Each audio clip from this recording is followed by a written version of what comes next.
Quem poderia existir ou o que poderia existir se Deus não fosse amor? Nada poderia existir. No mistério trinitário, Jesus nos revela que é justamente o mistério de Deus trinitário que é amor. O Pai que ama o Filho que ama o Pai no Espírito Santo. O Espírito Santo que une perfeitamente o Pai e o Filho. E este amor decide um dia, por liberdade, criar uma realidade fora de si. Criar o mundo, criar a humanidade, a sua imagem e semelhança, e mais do que isso, cria para poder sair de si e amar. Se pudéssemos ainda olhar para o conceito de igreja em saída, que o Papa Francisco tanto quis colocar no coração da igreja no tempo presente, está aqui a imagem da saída que a igreja deve fazer, a exemplo da Trindade. Deus, que é amor em si mesmo, cria para poder amar fora de si. E Ele vem nos amar. É por isso que, não nos abandonando à sorte do pecado original, tendo preparado pela antiga economia um povo disposto, que é o povo de Israel, e fazê-lo alcançar a plenitude de sua história na economia de Cristo, quando o Verbo se faz carne, ele envia o seu Filho para nos salvar. É isso que Ezequiel, na primeira leitura que nós escutamos hoje, quis nos dizer. Deus faz um oráculo contra os pastores de Israel, homens que não mais apacentavam o rebanho, homens que viviam do rebanho, apacentavam-se a si mesmos, viviam da lã da ovelha, vivia da vida da ovelha, de maneira que elas ficavam dispersas, perdidas, e Deus, que é o verdadeiro pastor, rejeita esses falsos pastores e diz: eu mesmo vou cuidar de minhas ovelhas. Eu vou apacentar as minhas ovelhas e fazê-las repousar. Vou procurar a ovelha perdida, reconduzir a extraviada, enfaixar a perna da quebrada, fortalecer a doente e vigiar a ovelha gorda e forte. É por isso que nosso Senhor, respondendo à murmuração dos escribas e fariseus, no capítulo 15 de Lucas, conhecido como o capítulo das parábolas da misericórdia, da ovelha perdida, da moeda perdida e do filho que nós chamamos de pródigo. É aqui, respondendo a estes homens que murmuravam pelo fato do Mestre e Senhor estar comendo e visitando a casa de pecadores. Jesus diz: quem de vós, não tendo 100 ovelhas, quando uma se perde, não deixa as 99 e vai atrás daquela que se perdeu até encontrá-la? Talvez eles não façam isso, porque eles são os pastores aos quais Deus, em Ezequiel 34, fez aquele oráculo contra. Mas Cristo, que é o verdadeiro pastor, ele deixa as 99 e vai atrás daquela ovelha que se perdeu até encontrá-la. Essa expressão, até encontrá-la, é muito significativa, caríssimos irmãos e irmãs, porque ela nos dá a noção do grande amor que Deus tem por nós. É até encontrar, ele não descansa, ele caminha por caminhos difíceis, se fere no caminho, dá a sua vida até encontrar esta ovelha. E encontrando esta ovelha, ele dá a sua vida para restituir a vida da ovelha. O que é o que nosso Senhor faz na cruz, se não isso? Dar a vida para restituir a vida à humanidade. A vida que havíamos perdido, a vida que nos havia sido roubada por causa do pecado e que Cristo, com a sua morte e ressurreição, nos justificou, como disse Paulo. Se alguém pudesse se animar a dar a sua vida por alguém que é justo, alguém que é santo, se alguém pudesse se animar para isso, muito mais o Senhor fez nos amando quando nós éramos fracos, quando nós éramos pecadores. De fato, como nos recorda o evangelista Lucas, tendo amado os seus que estavam no mundo, o Senhor amou-os até o fim, até o extremo de sua vida. Por isso é até encontrar. E quando ele encontra esta ovelha, o seu coração se alegra, porque ele encontrou a sua ovelha perdida. E veja que enquanto o Senhor enfatiza que atrás daquela única ovelha que ele sai, ele quer também nos convencer que cada um de nós somos importantes para ele. Ele não está confortável com as 99 ovelhas. Na lógica humana, muito presente nos nossos dias, seria muito mais lógico, muito mais inteligente que o pastor se contentasse com as 99 ovelhas, porque mais vale um pássaro na mão do que dois voando.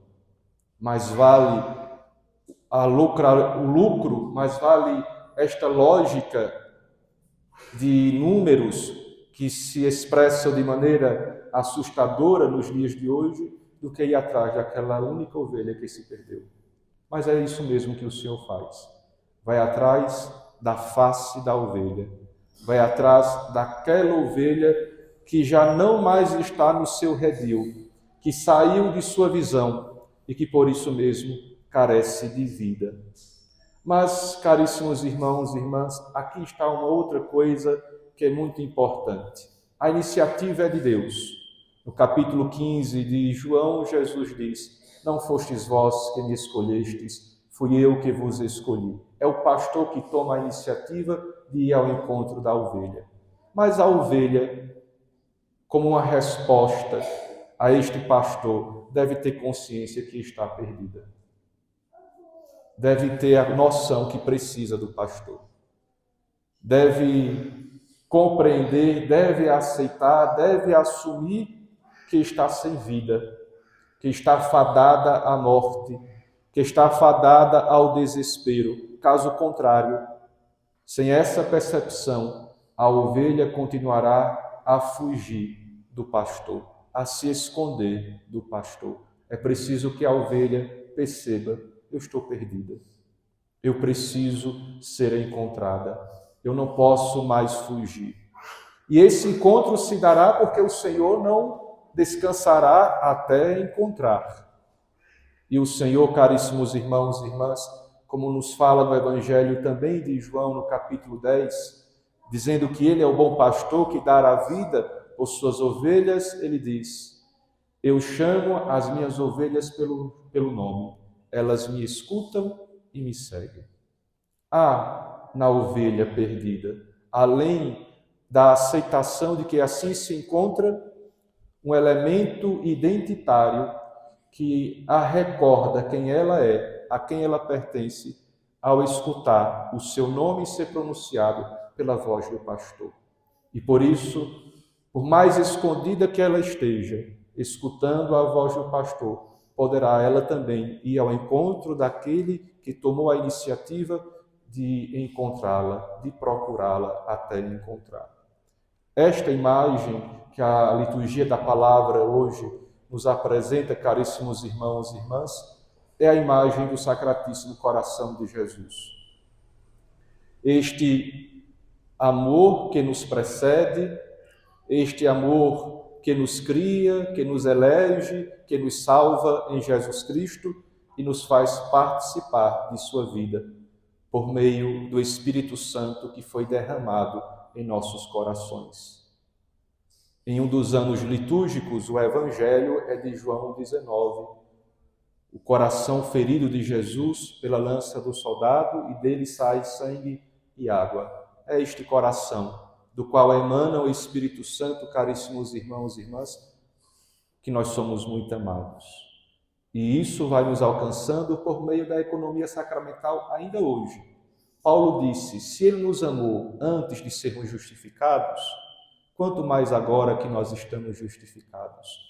O amor do Senhor continua operante através de sua igreja. E quando nós temos a oportunidade, nesta solenidade, olhar para o testemunho de um dos pastores da igreja, que com solicitude Deus deu à igreja de Garanhuns, que é Dom Francisco Espírito Lopes, nós encontramos esta personificação perfeita do bom pastor presente na vida de Dom Espírito Lopes. Ele que deu a sua vida, literalmente, pelas ovelhas que o Senhor lhe confiou por nós. E a oferta dele não está limitada ao ano de 57. A oferta dele, que é agradável a Deus, o seu martírio, continua sendo presente e operante em nossas vidas nos dias de hoje. Ele se sacrificou pela conversão dos sacerdotes, para que o triste do Hosana pudesse se converter, para que tantos outros sacerdotes desta diocese pudessem se converter. Hoje também rezamos pela santificação dos padres, pela santificação do clero. E é isto que é fundamental, que nós possamos, através do exemplo de Dom Francisco Espírito Lopes, retornar ao coração de Cristo, que é a fonte do nosso sacerdócio. O sacerdote é o amor do coração de Jesus, já dizia o santo cura de Ars. Por isso, ao rebanho cabe rezar pelos pastores. Hoje pela manhã, em Roma, o Papa Leão, na ordenação dos padres que ele hoje realizou, disse: nós não somos perfeitos, mas o Senhor nos chama à fidelidade, e para isso não basta apenas o nosso esforço pessoal, é preciso a oração fiel, constante do rebanho pelos seus pastores. Parafraseando um sacerdote, se há um padre de pé, é porque há muitos fiéis de joelhos rezando por ele. Os nossos dias, nos quais nós seguimos nosso Senhor Jesus Cristo, são dias de confusão. É uma noite, mas o Senhor nos permite vislumbrar a luz por meio de testemunhos, a exemplo de Dom Francisco Expedito Lopes. Que todos nós, fiéis leigos, fiéis ordenados, possamos nos inspirar na vida deste pastor bom que o Senhor deu a Garanhuns, porque ele é exemplo de vida cristã para todos os batizados e exemplo de vida sacerdotal para todos nós sacerdotes, que devemos, na prática pastoral, exercer a caridade pastoral, ir também atrás da ovelha até encontrá-la. Dar a nossa vida também para o resgate de muitos, associando o sacrifício cotidiano, anônimo de nosso ministério, de nossa vida, ao sacrifício de nosso Senhor Jesus Cristo, que é Redentor, para que também esta redenção se atualize através de nós para a vida de toda a Igreja. Que Deus, portanto, nos traga novamente para o seu sacratíssimo coração, que nele, quem estiver cansado possa descansar, quem estiver desesperado possa se encher de esperança, e quem estiver morto possa ressuscitar. Que assim seja. Amém.